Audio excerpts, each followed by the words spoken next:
Teve mais algum outro caso de repercussão que você pegou para fazer a perícia? Eu peguei da Suzane von Richthofen. Da Suzane Tu Filho pegou também. na Suzane? Caraca! Eu que fiz da Eu Suzane. imagino que tu tava com 10 anos, não, nem 10 anos de carreira na Suzane? É 10 anos. 10 anos de carreira. Ele tem Te 93. surpreendeu quando chegou lá, quando tu viu? É que fica assim, a surpresa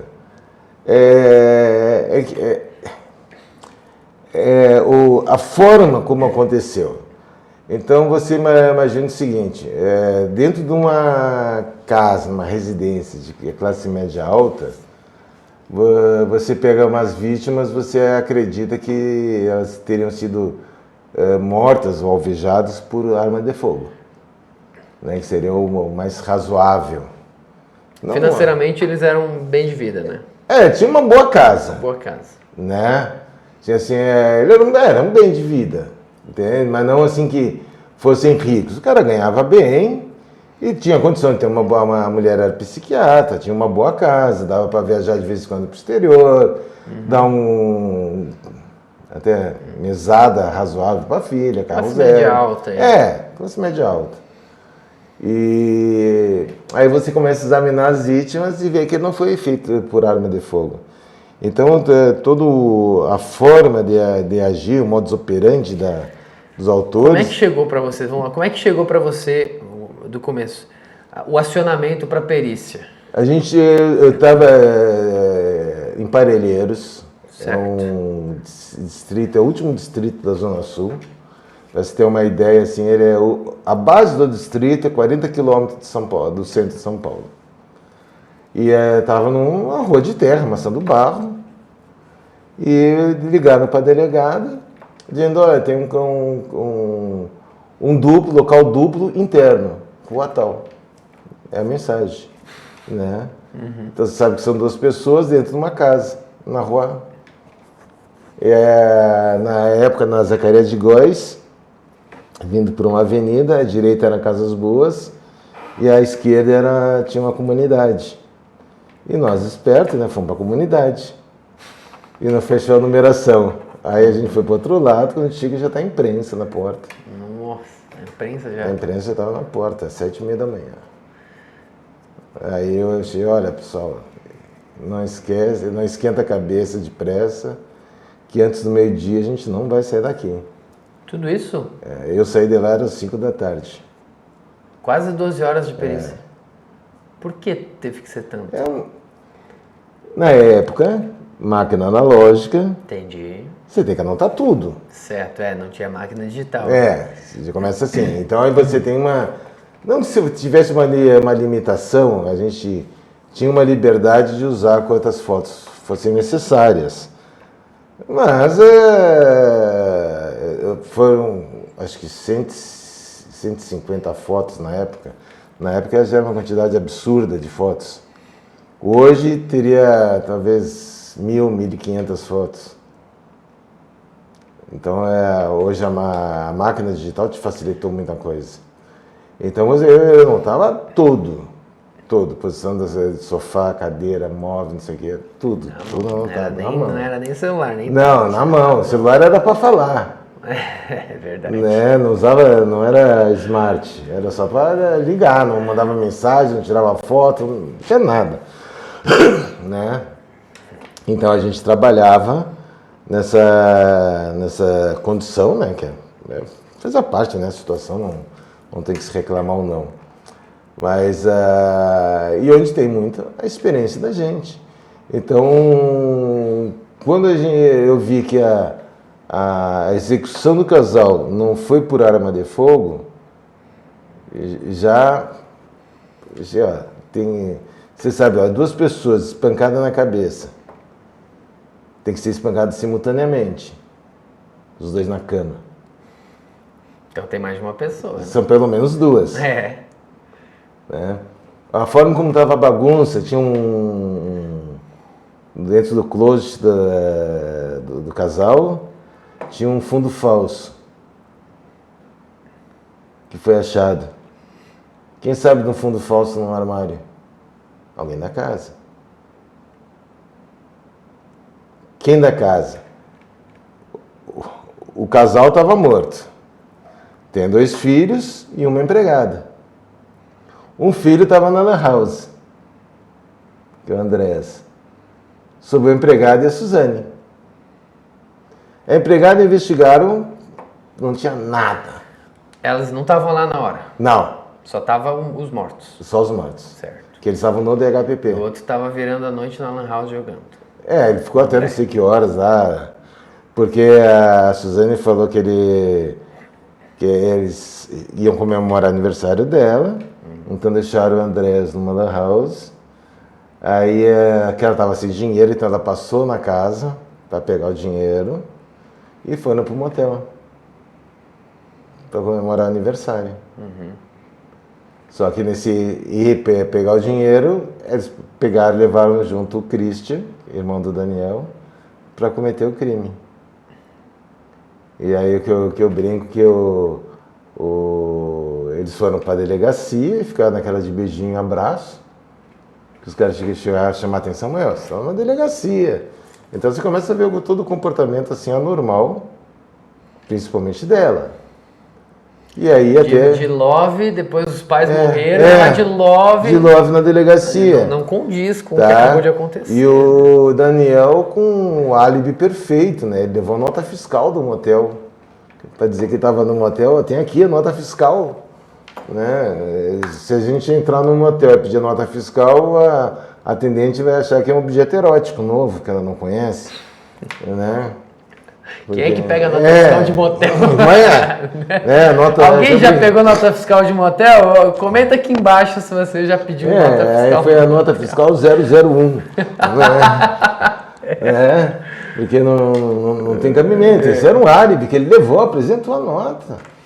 Então, tanto é que a situação estava tão já levando para a Suzane que quando se terminou a perícia, o delegada, queria que eles voltassem para casa. Né? E o telefone já estava, então, grampeado. E ela liga para o Daniel, primeira coisa que começa, olha, cuida que o telefone pode estar grampeado. Então já se tinha os dois envolvidos na cena. Né? Então, só que tem aquela situação. Saber e provar, existe uma distância muito grande. Sim. Né? Você pode saber, mas se não provar, ninguém é condenado. Aí, no dia seguinte, o Christian, que era muito discreto, malandro, ele vai numa revenda de veículos, no mesmo bairro, pega uma moto de 1000 cilindradas, vai com um amigo, paga em euro e dólar, e manda botar a moto no nome do amigo. E ele chega ali, o Christian chega com essa tatuagem, na época, nessa tatuagem que eu tenho que explicar, senão o pessoal me mata. Aquela tatuagem porca da época. Tribal. Não, assim desenho, imagina assim, uma Nossa Senhora, mas péssima, né? Aquela escrita grossa, não sei o que, né? Que negócio mais rústico. Até a tatuagem evoluiu muito. Tem a tatuagem. Eu falo, eu tenho muitas tatuagens hoje que é uma obra de arte. O realismo, os traços, uma coisa bonita de ver. Não é aquela coisa grosseira. Então, na época, há 20 e tantos anos atrás, não era normal um cara ter aquela quantidade de tatuagem feia pra caralho. Não era. Agora o cara cheio das tatuagens, não sei o quê. Chamava atenção pro lado negativo. Hoje que uma tatuagem bonita é cara, os caras são profissionais, são artistas e colam na pessoa uma obra de arte. Né? Tem umas que eu vejo assim, nossa senhora, até é que eu não tenho coragem, mas eu acho que tem algumas tatuagens que eu acho muito linda. Né? Algumas eu acho exageradas, mas tem umas que são... tem umas com leão, com lobo, com índia, com não sei o que. Nossa, muito chique de ver. Ainda pra mim, ainda não. Eu sou... Podia fazer umas aí. Eu sou virgem ainda nisso aí. Mas então o Christian pegou... Comprou uma moto, quer dizer... Comprou moto, colocou aí uma tatuagem maravilhosa. O dono da loja, o cara saiu e já ligou para os investigadores do distrito. Ah, o cara já... O cara se tocou. Mas ele sabia que ele era suspeito? Não, mas ele chega assim, ó. Acontece um crime hoje. Amanhã o cara que da loja perto está vendendo uma moto à vista em dinheiro, sabendo que foi subtraído euro, dólar, não sei o quê. Ah, tá. Aí o já ficou suspeito. A situação do Christian ficou suspeita.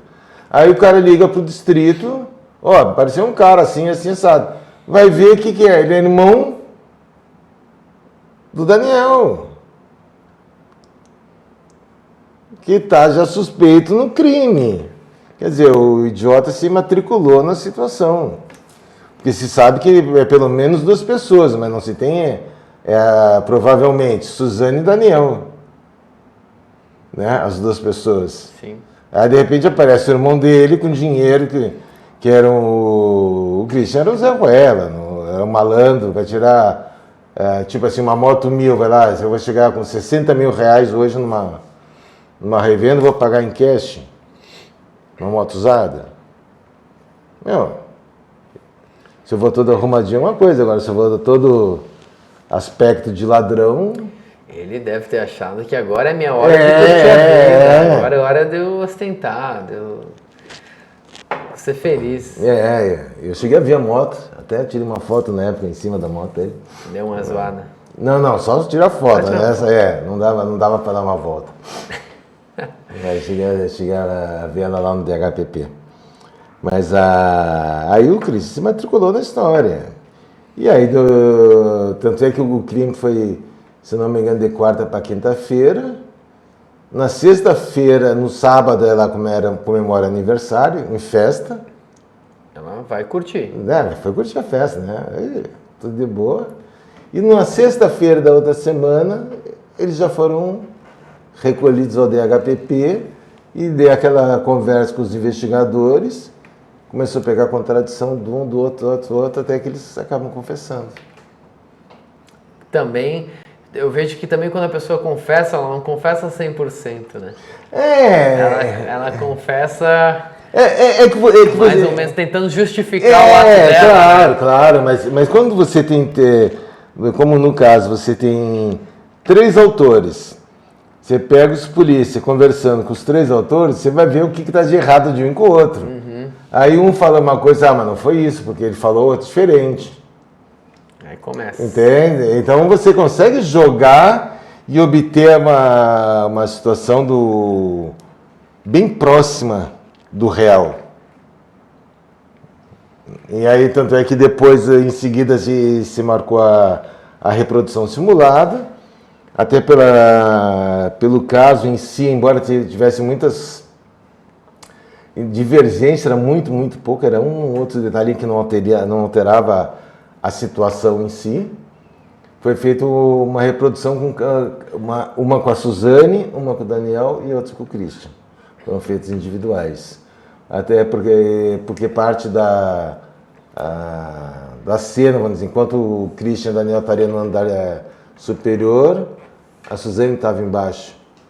No andar de baixo, ela pegou o saco de lixo, ela pegou os negócios para botar os pertences que iam ser subtraídos, dos sacos de lixo que foi colocado na cabeça da Marísia, a jarra de água que foi encontrada no quarto, né? Tem uma jarra de água e não tem copo.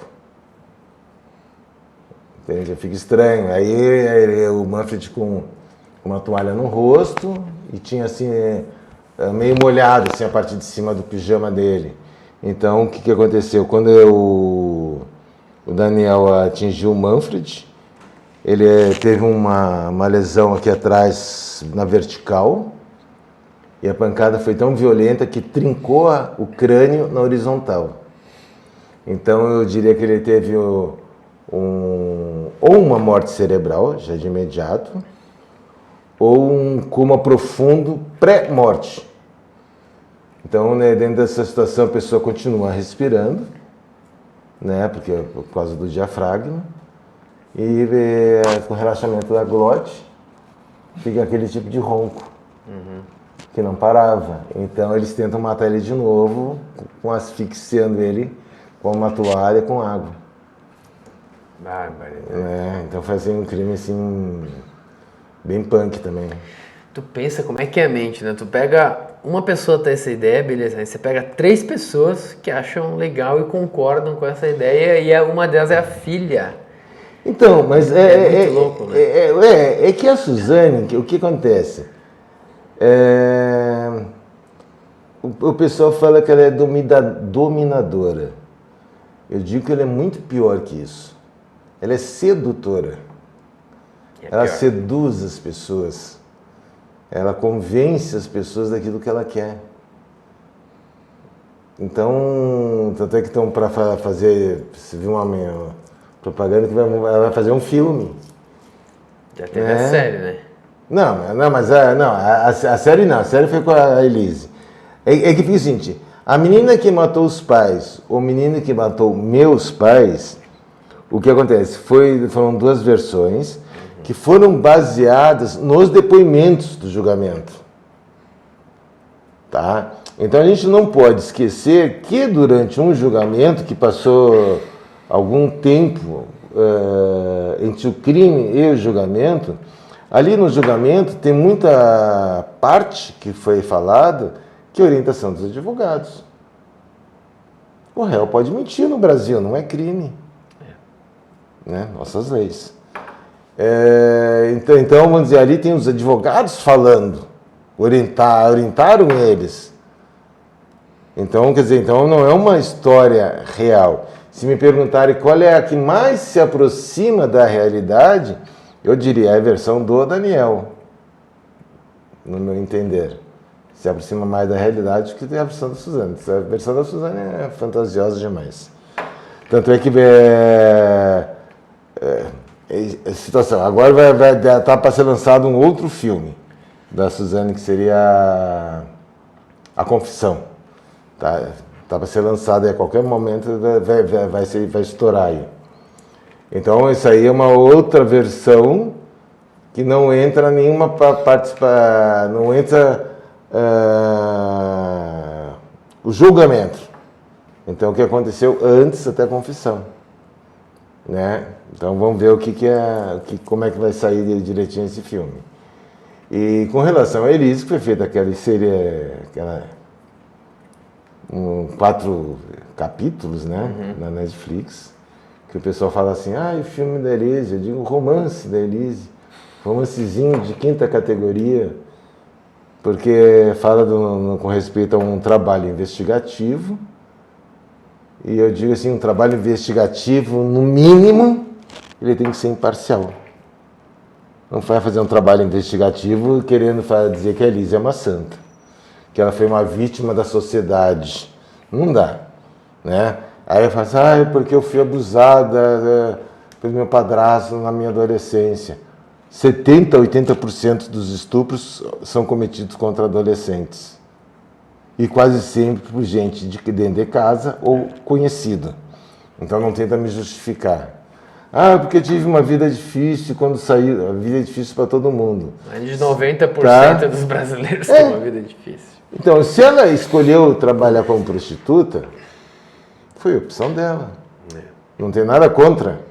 Mas foi a opção dela. Então, mas não venham dizer que ela teve que trabalhar como prostituta e isso não sei o quê. Foi uma opção. Porque a vida de todo mundo, quando começa, é difícil. Não é ela teve isso aí, todo mundo. É foda. Quem trabalhou no caso fica puto. Eu imagino se fizesse uma série de um caso que eu investiguei, de um filho da puta que matou alguém, e aí começasse a romantizar a parada. Eu ia ficar muito muito infernal. E eu de graças a Deus que ninguém me chamou. Entende? Para participar. Eu apareço porque teve uma gravação que foi feita. Então eu apareço discretamente dentro dessa que foi a reprodução simulada. Sim. Mas eu não falei nada, eu teria uma síncope.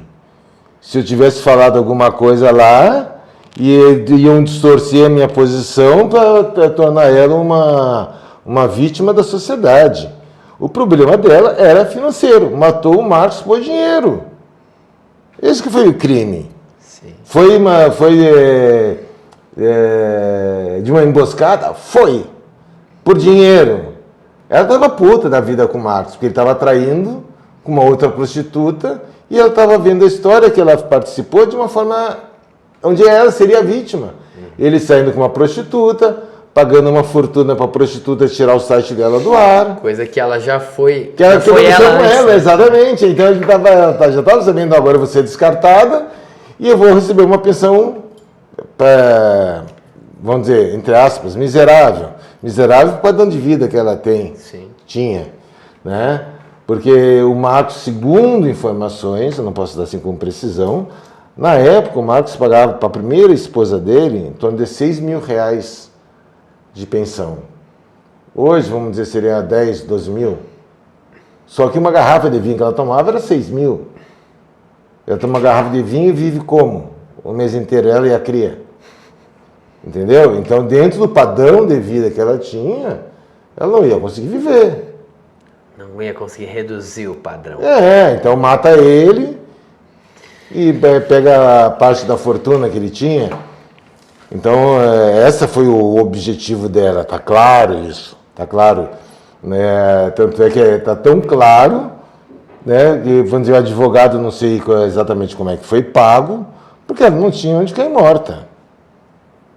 Se ela não tem herança, não tem nada, vai pagar advogado ela como? No amor. E voltando aí na Suzane von Richthofen, o irmão dela, você teve contato, você viu a reação dele, como ele ficou com a situação? Então, o Andrés, quando estava fazendo a reprodução simulada, ele estava lá na casa. E apesar de o Daniel ter confessado, na hora que ele viu o Daniel, ele foi correr dar um abraço nele. Né? Porque eu acredito que a relação emocional dentro da casa vai ser uma merda. Então, o Daniel, quando entrou na vida do Andrés, ele foi o pai que o moleque sempre quis ter. Que levava tinha o Andrés? 13 anos, 14 anos. Né? E o Daniel levava ele para as lan house, levava ele para sair, conseguiu uma motinha para ele andar. Não sei, então era tudo que aí ele era o modelo, ensinava o cara, quebrava, ele consertava, tudo que o moleque queria na época. Então eu acho que a relação emocional do Andrés e da Suzane com os pais vai ser uma relação muito pobre. Tanto é que você vê que o Daniel entrou na vida do Andrés e virou o herói do cara, do moleque. É claro, o moleque foi morar com o tio, não sei o que, cresceu, até onde eu sei se formou em química, doutorado em química, o cara deve ser um cara extremamente inteligente. A última vez que eu vi alguma coisa dele, ele estava alterado, né? Não sei se droga, bebida, alguma coisa, e estava na rua muito doido, muito fora de si, entrou numa casa, não sei o que, fizeram aquela puta manchete, e depois não sei mais o que deu dele. Também não vou procurar, porque, puto, coitado do cara. Fico imaginando a cabeça desse cara que cresceu, né? Como é que sim. Cresceu? Até ele entender, às vezes adolescente ele não entende muito bem, mas ele vai, claro, tomando consciência, vai entendendo o que aconteceu. Né? E depois, puta, a Suzane foi muito foda, porque existe o crime,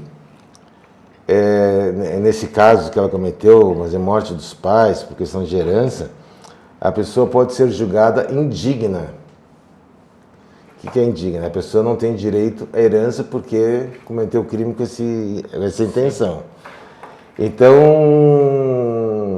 a Suzane assinou um termo, antes de acontecer isso aí, de abrindo mão da herança.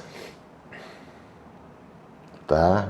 Então, ela assinou um documento registrado, tudo bonitinho, abrindo mão da herança. Então, não movimentaram, não fizeram ação para julgar ela indigna. Só que esta ação, ela tem para... Estou contando conforme os advogados me comentaram, que ela tem 4 anos para entrar com essa ação. Passou os 4 anos, você não pode mais entrar com a ação para julgar ela indigna. Tá?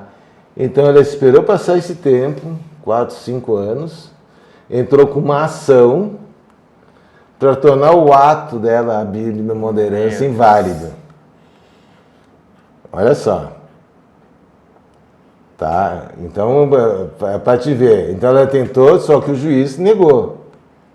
Mas se o juiz dá o ok, ela volta a ter parte da herança e o Andrés ou alguém pode entrar com ela, julgar ela, pedir para ser julgada indigna, porque passou o prazo. Olha só. E por questão de heranças, olha só onde a gente está.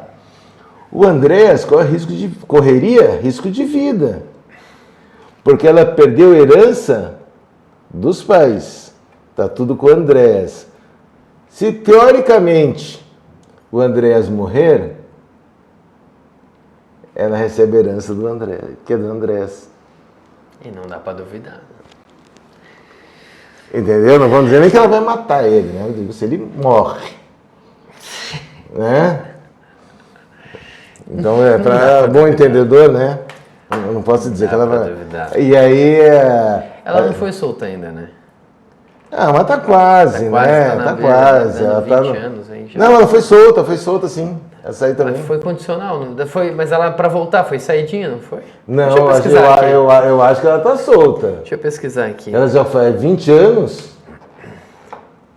Deixa eu pesquisar aqui no Google. Eu acho que ela tá solta, sim. Suzane Richthofen, notícias. Converta fotos, muda a rotina de faculdade. Ela está solta. Aí. Muda radicalmente a rotina em faculdade de São Paulo após. Tá fazendo faculdade. Hein? Tá fazendo faculdade, se não me engano, eu não sei se é biomedicina, alguma coisa assim. A cara dela aqui, ó. Meu pai, imagina que os colegas. Não, os colegas são fã. Ah, não. São fã, tem fã-clube.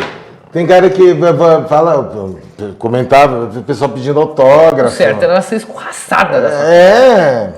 Mas desculpa, direitos humanos. O certo era essa porra. Ela devia viver tocada. Mas essas são as leis. Entende? Raiva, mano. Claro, vamos dizer, eu acho vamos dizer, que em alguns casos a pessoa começaria a ter um benefício depois de 70% da pena. Ela foi condenada a 40%, 70%, depois de 28 anos, ela poderia cometer, ela até cumpriu metade, já está solta. Entende? A Elise cumpriu metade, está solta. Bom, nossas leis, nesses casos, são muito fracas, umas leis muito sem vergonha. Se fosse nos Estados Unidos, perpétuo, acabou. Tchau. Pode ser, perpétuo. Até onde eu sei, uma vez me comentaram de uma situação, num caso talvez semelhante, da Suzane, onde houve o planejamento do crime. O moleque de 12 anos planejou um crime de homicídio, tá? E executou esse crime. Aí naquele estado que aconteceu, ele foi condenado só à prisão perpétua, porque ele só condenava a pena de morte maior de 14. Olha só a diferença. A diferença do tratamento. Então o moleque, porque não foi um crime ao acaso, foi um crime planejado que o moleque fez. Então foi só prisão perpétua. E a gente tinha comentado da relação dentro da casa lá ser uma bosta da Suzane von Richthofen. Você tem ideia, chegou alguma notícia para você? Alguém conhecido da família de como realmente era ou não? Não chegou, não cheguei nesse tipo de contato, mas você vê o seguinte, existia um envolvimento dela, um carisma muito grande dela com relação à família do Daniel. E ela tinha uma tendência de aceitar esse carinho da família do Daniel. Então, os espaços emocionais eram tomados por outras pessoas. Esse Daniel tá onde? Tá casado, tá solto, já. O irmão dele que não foi, voltou, né, perdeu o benefício da liberdade condicional, Porque ele foi arranjou uma briga, não sei o quê, num bar à noite, numa outra cidade, e ainda estava portando uma munição 9mm. Na época, porte de munição é crime, embora não tivesse com arma. Mas o cara está em outra cidade bebendo à noite num bar. Quer dizer, quebrou o condicional de tudo que é jeito. E voltou a ser preso, não sei se saiu de novo. O Christian. Mas é uma metida esperto, né?